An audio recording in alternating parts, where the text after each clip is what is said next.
coming on, and I'm only on season 4. So last weekend I went on a binge, and I didn't get caught up. I got all the way to like season 6.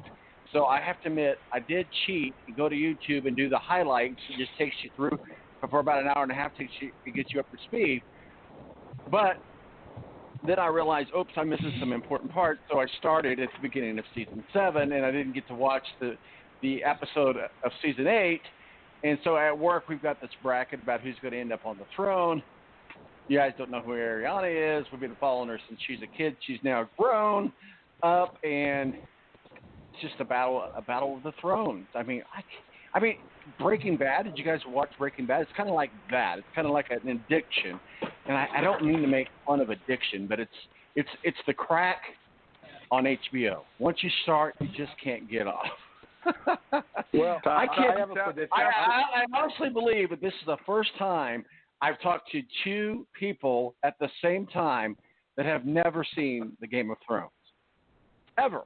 Well, I'm going to wind up on the throne here in just a second before my show starts. So, okay, buddy. We'll talk to you soon. Mo for the BS Sports Show, 104.9 The Eagle. Thanks for joining us, Mo.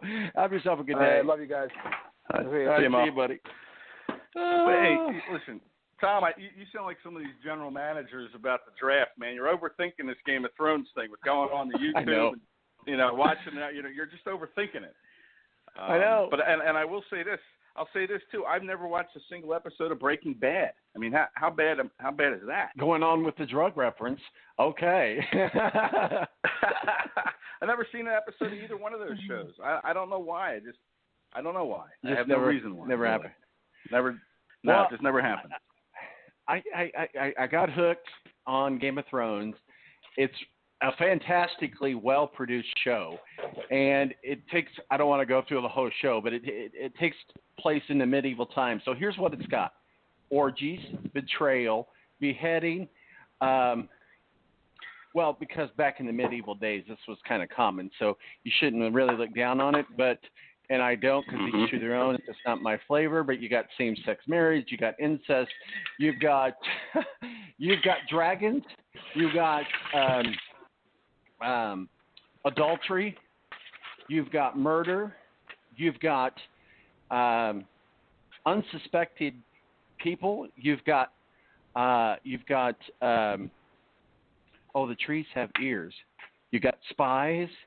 It's got it all. I mean, what do you miss it here? It's got drunken orgies. It's got booze. It's got. Well, now I wonder. Full if I disclosure: do not watch it with your child. Your young child, if you have a. Yeah. My I meant like a young child. So. A little kid. Don't watch it with a little kid. It's not kid friendly at all. One might say it's smut, but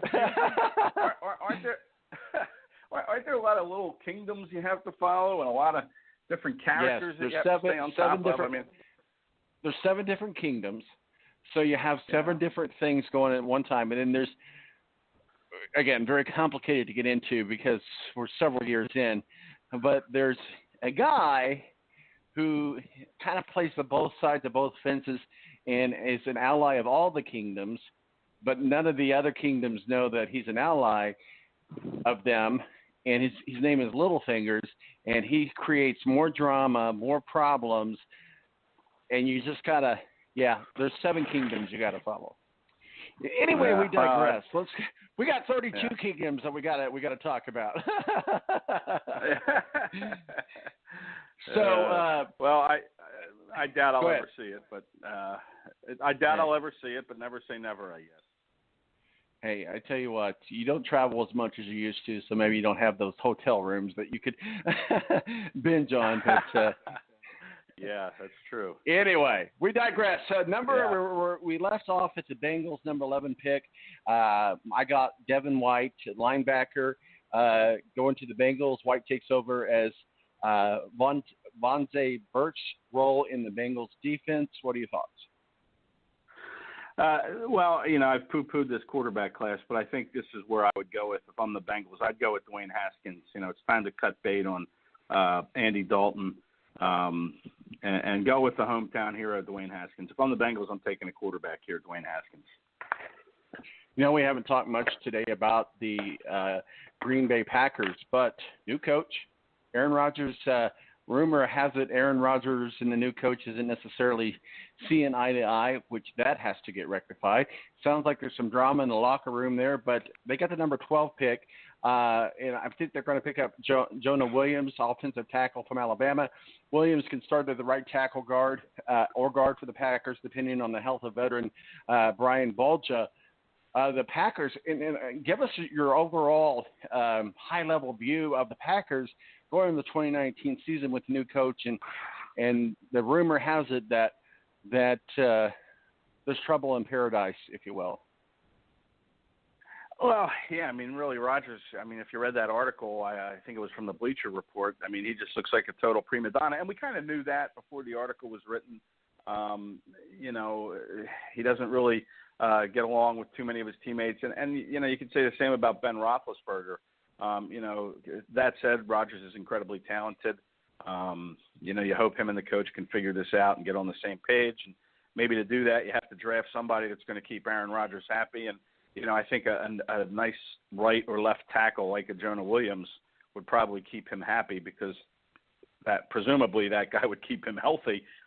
So I think that's a good pick at this point is, an offensive tackle. Jonah Williams or Juwan Taylor, either one of those guys. If Taylor's still there, I think Taylor will be off the board earlier, which leaves them with who was regarded as the second best offensive tackle in this draft, Jonah Williams, or maybe they like Andre Dillard, the Washington State kid. I like Andre Dillard a lot in this draft, but, I don't think some GMs see it that way. So I think they go with tackle too at this point, and why not make it Jonah Williams?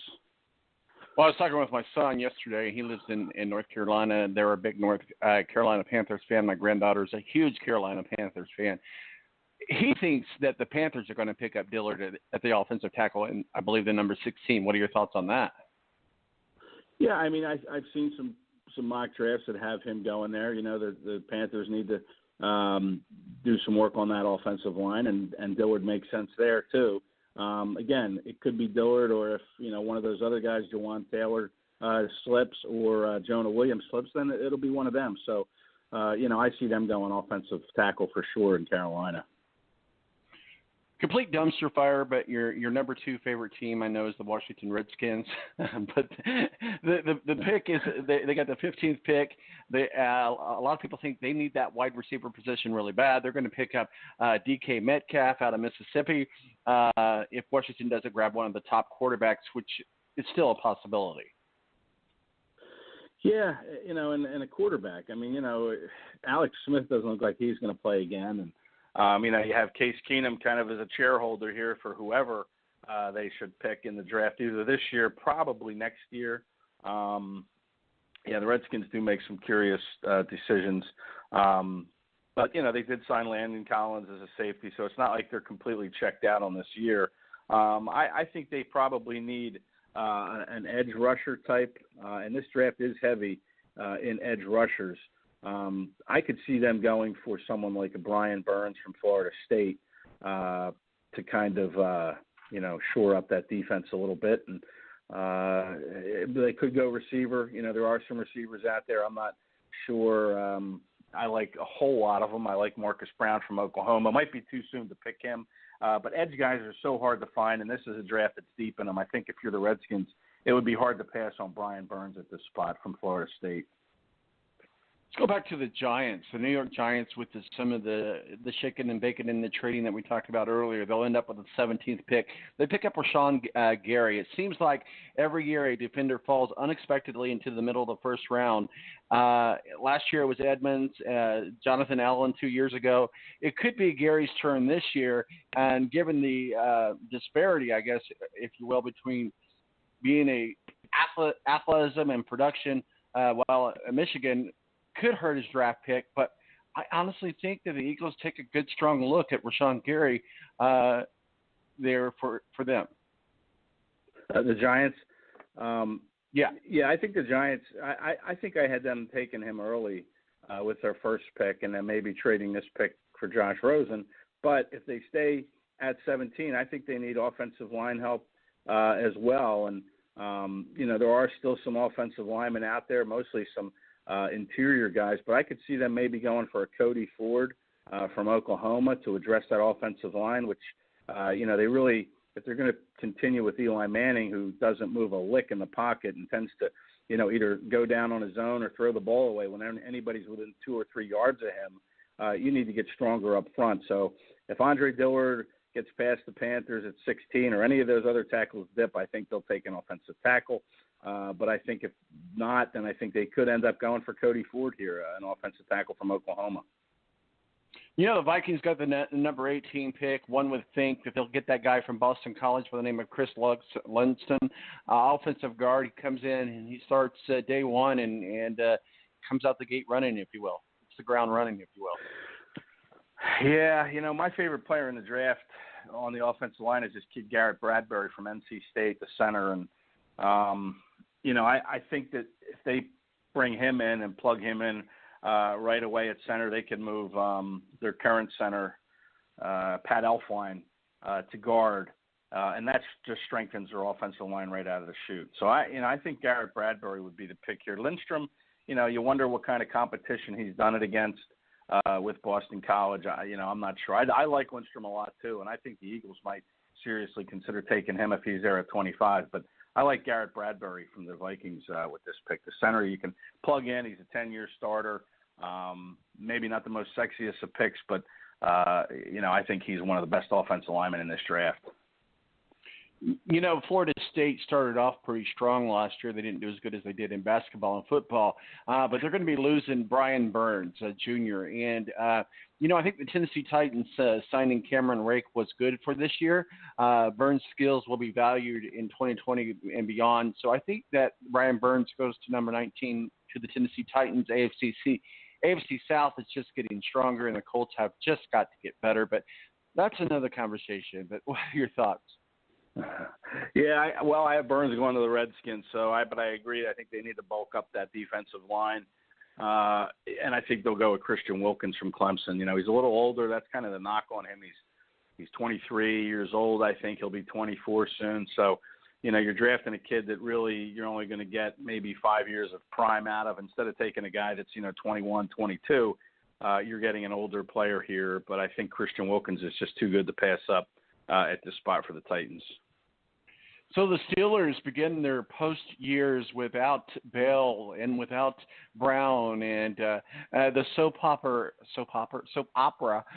finally comes to a close.